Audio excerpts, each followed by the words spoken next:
Alright guys, welcome back. This is game 2 between July and InCa. This is InCa's map choice. The map is dual site. Up here at the top left we have our Zerg player, July Zerg. And of course at the right side of dual site we have InCa, the Protoss from OGS.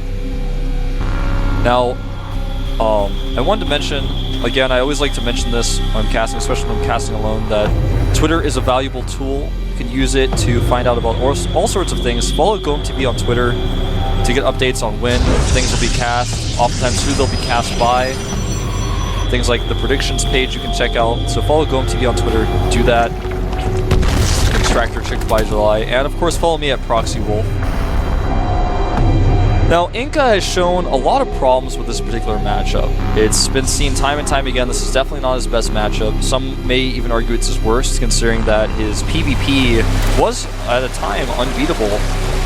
And, of course, his PvT, he beat players like Nada, so InCa's PvZ is definitely the matchup he's known to do the worst in, for sure. He's got the least experience in it. He did very poorly in the finals against Nestea, which is the reason why he's here. He does come in here and scout with his probe that it is a gas first. This is a two-player map, so he's going to know that immediately, unlike last game where he wasn't able to quite know what July was up to.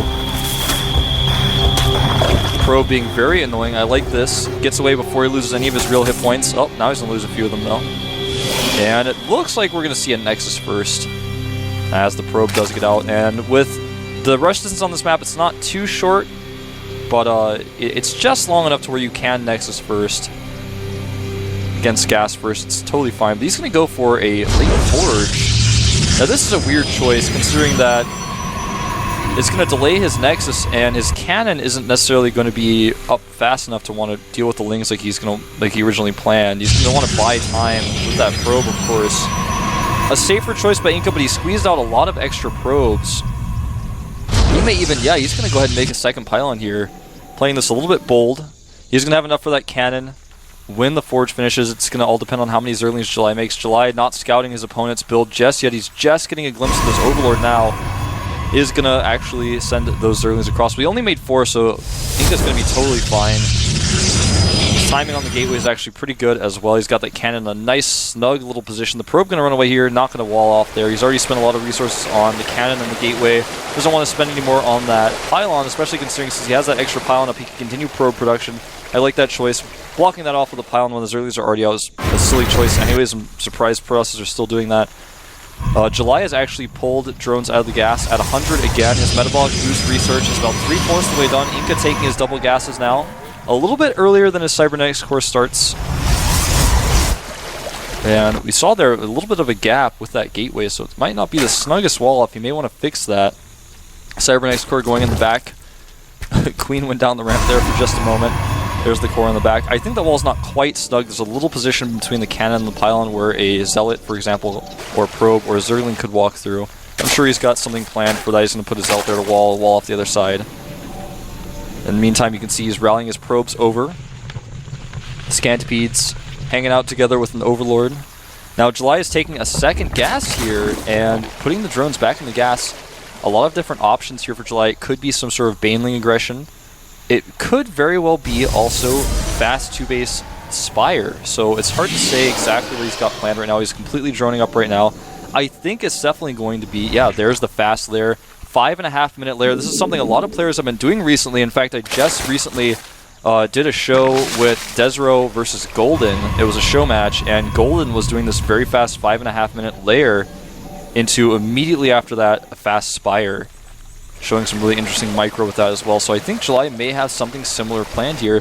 This isn't the best map for Muta Harass, but it can work out really well if your opponent has a wall off like InCa does. It makes it much more difficult for the Stalkers to run between base and base. And the Mutas do have an escape path from both the natural and the main base where they can hide without really being surrounded. There's no place where the Mutas can be trapped, essentially. And the Zealot does block off that choke point I was discussing earlier. Double gas is now going down at the natural for July.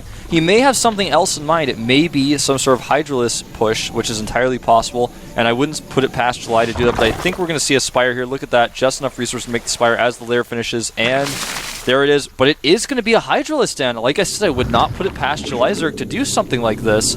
Now, he's got several different options here. One is the very common Hydralisk drop. The other ones are Overlord's spreading creep to just do a straight-up Hydra bust.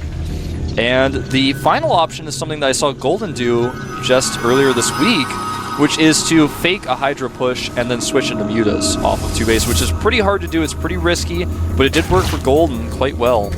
Now the Hydralisk Den does finish. We're going to see how many Hydras he is going to make immediately here. He's got a lot of resources banked up. Hydralisk range and 5 Hydras started for July. InCa has started that Twilight Council, is adding up 4 gateways now, and is going to drop a... No, not going to drop a Dark Shrine. That probe is sitting there ominously, but it is going to be Blink. And July is going to do the Nidus version of this all-in, where you use the Nidus like a forward pylon. You bring, you know, the Nidus Worm right behind your Hydralisk. It gives them a little bit of extra creep boost to reinforce from, and you just reinforce your Hydras from that Nidus. This can be so hard to stop, especially when you're so Sentry heavy, like InCa is right now. Of course, Sentries are good against defending Hydras, but he made so many Sentries, he's not going to have a lot of attacking units. But with these gateways finishing up, Warp Gate research is done. He's going to be able to warp in a lot of Stalkers. He's going to have Blink pretty soon. I think InCa is going to be okay if he micros this correctly. The first wave is going to be the hardest part. Now here's the Nidus Worm right outside of InCa's base. Of course, it's not spotted by InCa. He's making more Sentries right now, but adding a few Stalkers in. His Blink is only halfway done here. 3 more gateways on the way. Nidus Worm finishes.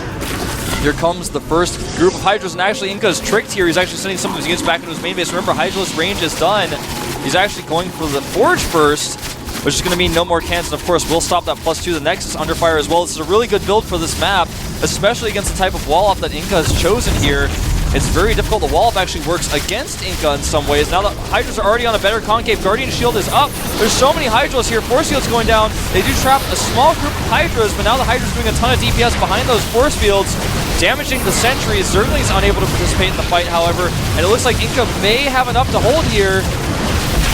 Yeah, he's definitely going to hold this first wave, and that is really the problem wave.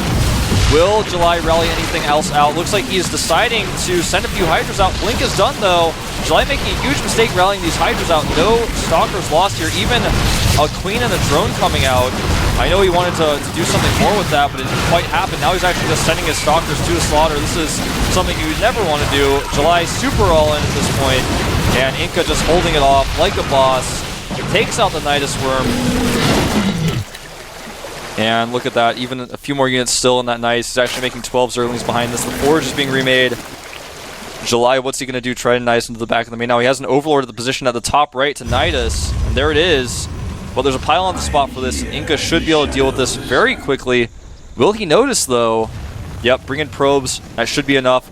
Maybe a Hydralisk or 2 will come out at the most.